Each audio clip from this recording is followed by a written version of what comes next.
Bismillahirrahmanirrahim. Assalamualaikum warahmatullahi wabarakatuh. Halo teman-teman semua, apa kabarnya hari ini? Senang sekali saya Afriansah bisa menyapa teman-teman semua para pejuang ASN tahun 2024. Selamat datang di Nurse Education Channel.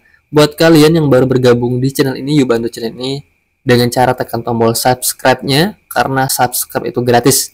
Dan jangan lupa untuk tekan tombol like, share, dan komen sebanyak-banyaknya agar saya semakin termotivasi untuk membuat konten-konten berikutnya. Oke teman-teman, seperti biasa hari ini kita akan latihan soal lagi untuk persiapan seleksi P3K perawat di tahun 2024, khususnya materi kompetensi teknis ya untuk D3 perawat dan juga profesional.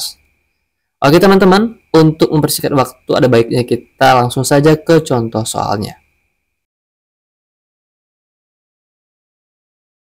Baik teman-teman, sebelum kita ke latihan soal, sedikit informasi buat teman-teman semua yang sedang mencari tempat belajar online, khususnya untuk tryout P3K tahun 2024 untuk tenaga perawat D3 dan juga nurse.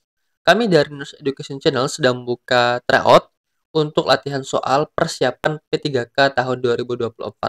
Teman-teman jika bergabung bersama kami akan mendapatkan 6 fasilitas. Yang pertama, teman-teman akan mendapatkan 5 kali tryout P3K perawat khususnya kompetensi teknis yang terdiri dari 90 soal setiap tryoutnya. Yang kedua, teman-teman akan mendapatkan bonus 3 kali kuis sebelum tryout terdiri dari 20 soal setiap kuisnya. Soal tryout dan juga kuis kami sesuaikan dengan kisi-kisi yang terbaru dan juga FR dari teman-teman yang telah mengikuti ujian P3K. Dan yang keempat, teman-teman akan mendapatkan file PDF soalnya, yaitu kuis dan juga tryout lengkap dengan pembahasannya. Dan yang kelima, terdapat grup Telegram, yaitu D3 dan juga nurse yang dipisah, serta aktif sampai dengan seleksi P3K selesai. Dan yang terakhir, teman-teman ini bebas akses kapan saja, ya, untuk paket tryout dan juga kuisnya. Harganya cukup murah teman-teman karena ada promo Merdeka, yaitu hanya Rp100.000. Teman-teman bisa mendapatkan ini semua melalui WA yang tertera pada brosur ini, yaitu di 0896 9637 7751. Total untuk tryout dan juga kuis, teman-teman mendapatkan 510 soal. Oke, sekarang juga daftar sebelum terlambat. Oke, sekarang kita lanjut ke pembahasan soal. Oke, kita ke soal yang pertama. Saat perawat mengunjungi suatu posyandu, ditemukan hasil penimbangan balita menunjukkan 35% balita berada di pita kuning pada KMS. Hasil wawancara pada ibu balita memperoleh data bahwa balita mereka pada umumnya susah makan dan lebih sering jajan. Ibu tidak menyediakan makanan khusus bagi balita dan tidak paham dengan variasi makanan pada balita. Apakah intervensi yang paling utama diberikan oleh perawat? A. Lakukan rujukan ke puskesmas. B. Berikan penyuluhan tentang gizi balita. C. Berikan penyuluhan tentang pertumbuhan balita. D. Berikan penyuluhan cara mengolah makanan yang baik. Atau E. Berikan penyuluhan tentang pertumbuhan dan perkembangan balita.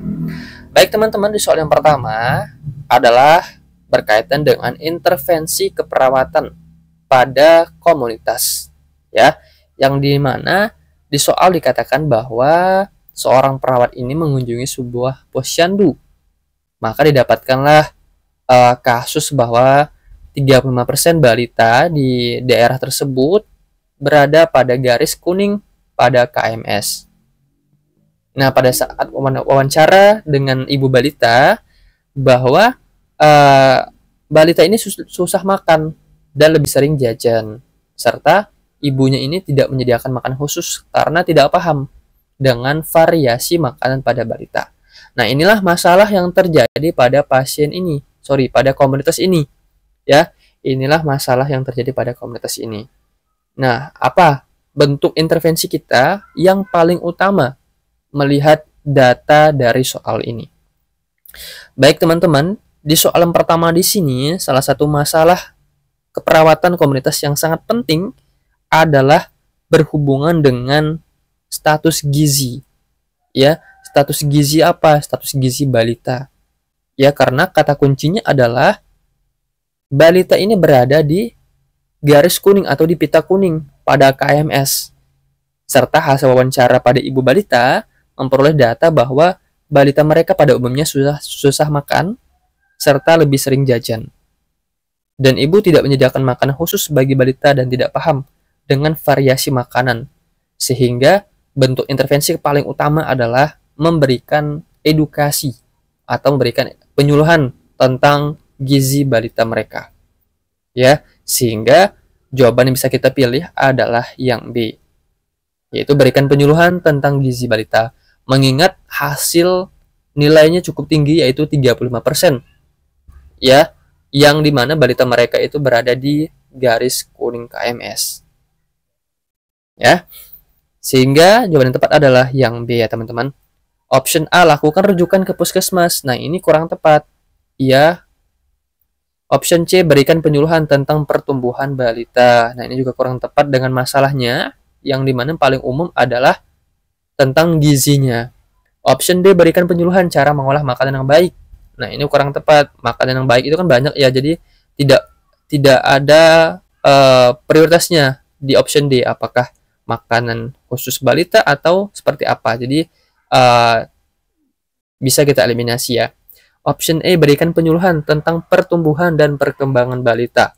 Nah, ini juga kurang tepat teman-teman. Jadi yang sangat tepat adalah memberikan edukasi tentang gizi pada balita. Karena ini kan sudah mencakup semuanya ya, kalau tentang gizi balita.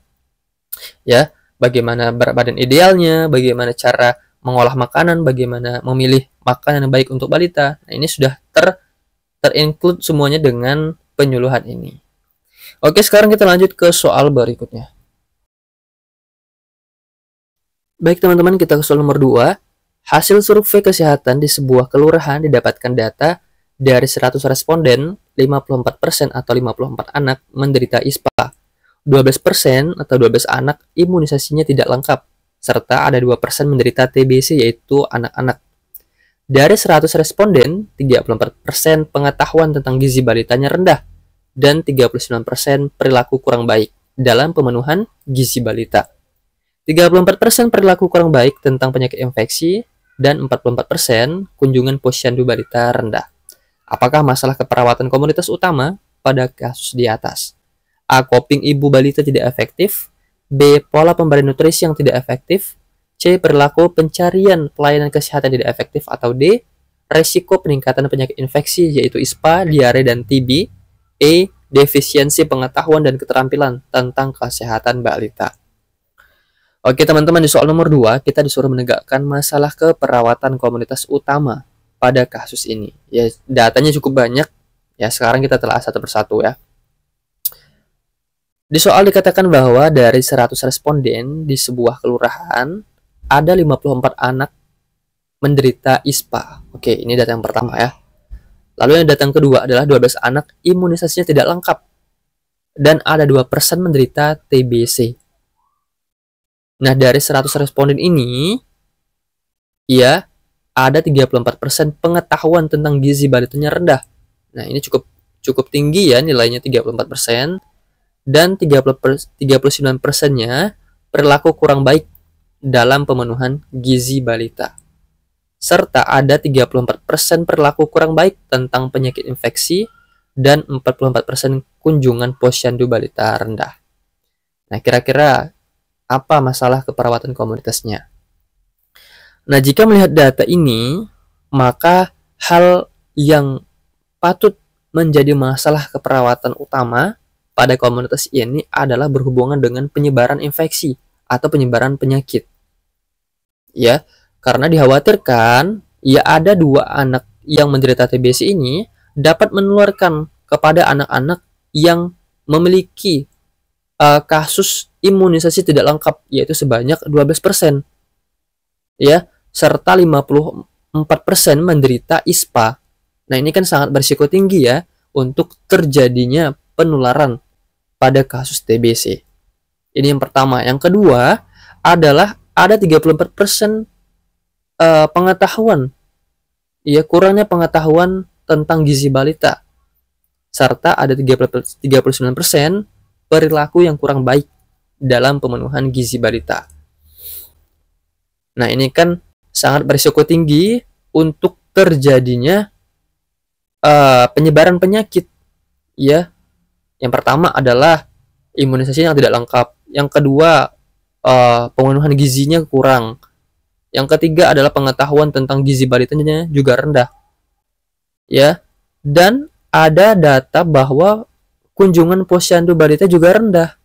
Ya, artinya kurangnya edukasi, ya, bisa memicu terjadinya penyebaran penyakit.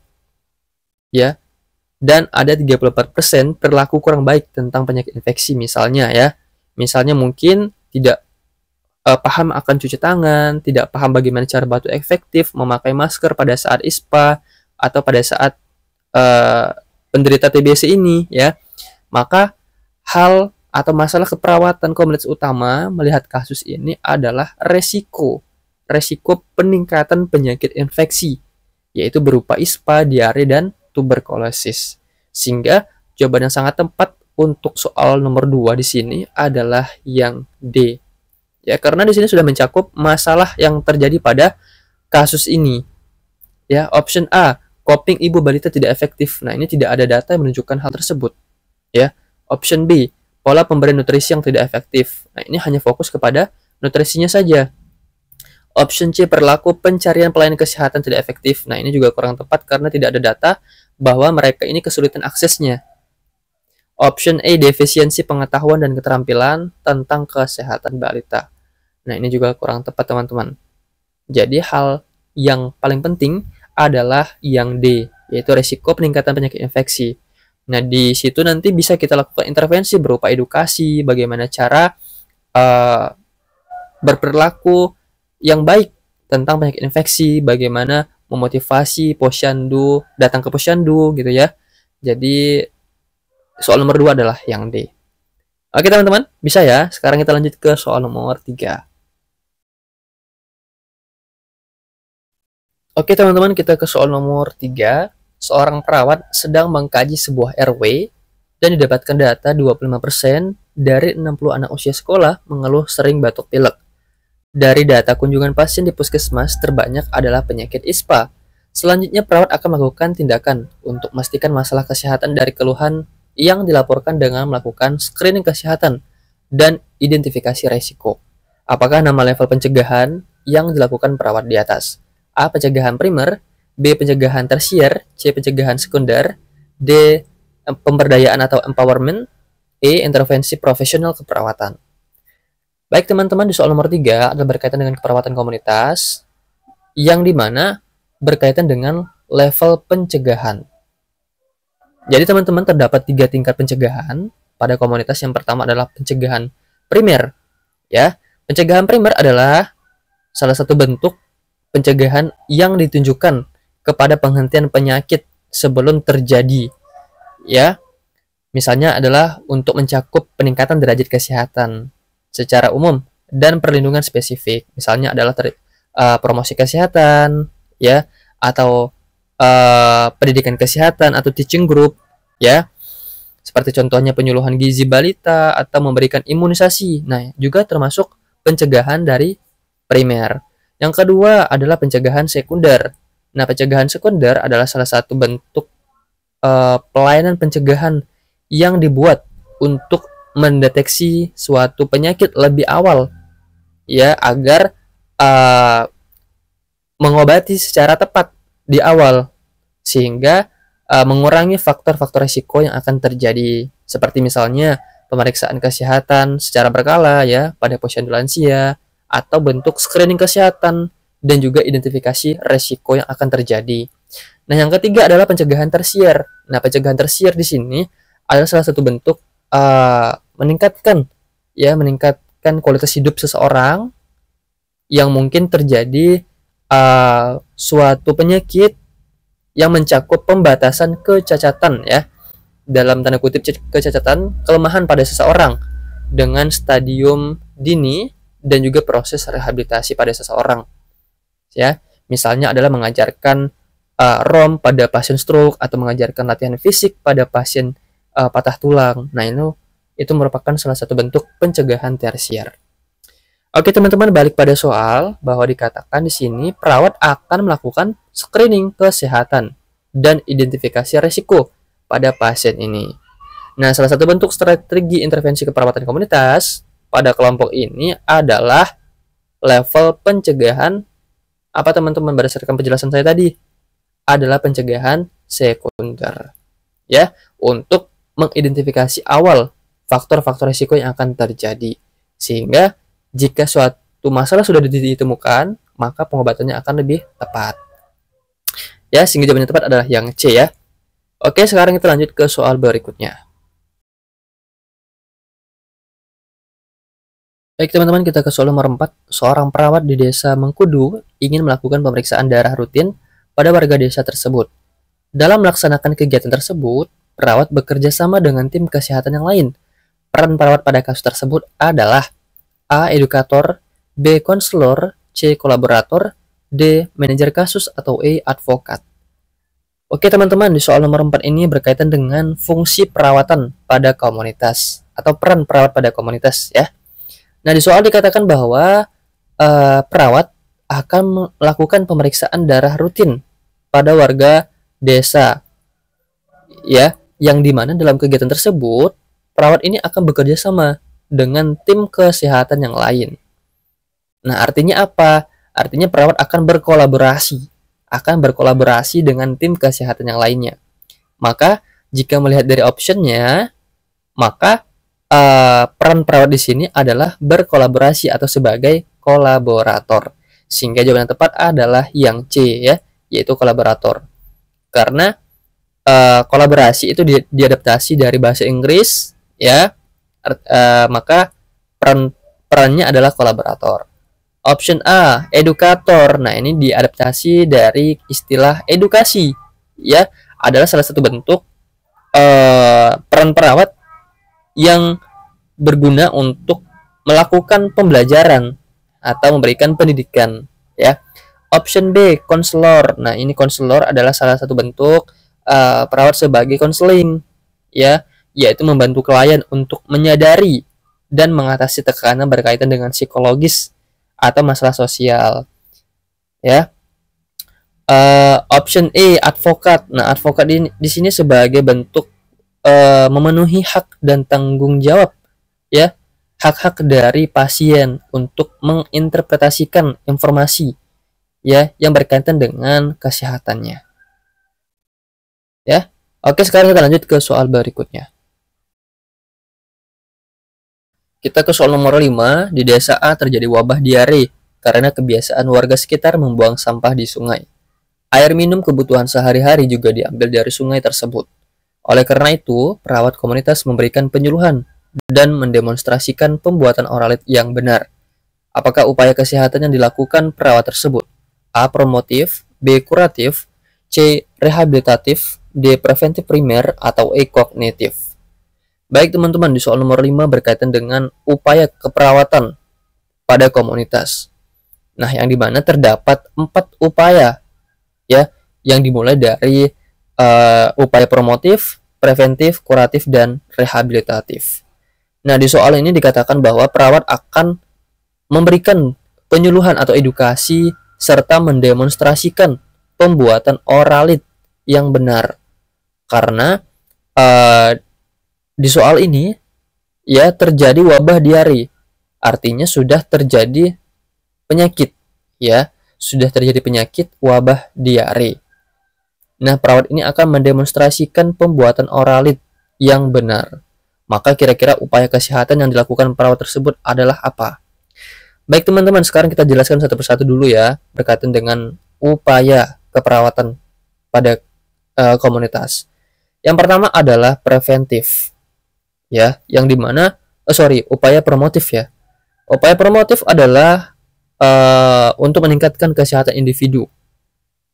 Ya, yaitu dengan cara memberikan penyuluhan kesehatan ya, atau edukasi kesehatan ya, bagaimana cara tentang gizi balita misalnya, bagaimana cara memelihara kesehatan di lingkungan atau per individual. Nah, itu merupakan bentuk promotif ya. Yang kedua adalah preventif. Upaya preventif ditujukan untuk mencegah ya, untuk mencegah terjadinya suatu penyakit dan gangguan terhadap kesehatan individu ya, bisa melalui kegiatan imunisasi ya, imunisasi pada bayi atau balita, serta pemeriksaan kesehatan secara berkala, misalnya posyandu lansia atau puskesmas, ataupun home care ya, kunjungan rumah, serta pemberian vitamin A misalnya. Nah, itu salah satu bentuk prevensi atau preventif.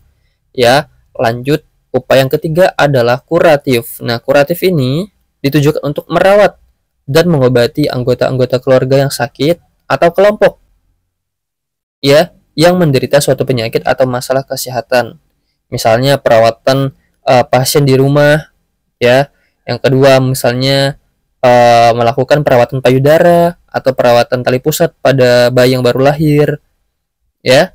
Nah, itu salah satu bentuk kuratif.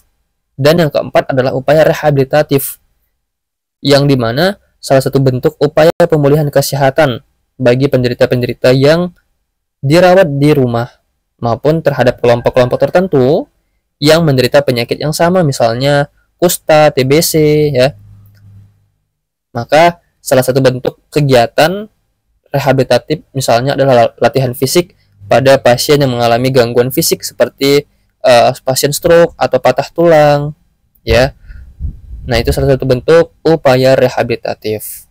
Nah, balik pada kasus yang dilakukan oleh perawat adalah mendemonstrasikan pembuatan oralit karena terjadi wabah diare. Nah, upaya kesehatan yang dilakukan perawat tersebut dengan cara mendemonstrasikan merupakan upaya kuratif. Ya, karena bertujuan untuk merawat dan mengobati anggota keluarga serta kelompok yang menderita masalah diare. Sehingga jawaban yang tepat adalah yang B, yaitu kuratif ya teman-teman. Oke, sekarang kita lanjut ke soal berikutnya. Baik teman-teman, tidak terasa sudah di akhir video. Terima kasih buat kalian yang telah menonton video ini sampai selesai. Semoga adanya video ini bisa membantu teman-teman semua untuk mempersiapkan diri untuk tes P3K dan juga PNS. Semoga kalian bisa lulus dengan nilai yang memuaskan dan dengan pilihan penempatan masing-masing. Terima kasih. Assalamualaikum warahmatullahi wabarakatuh.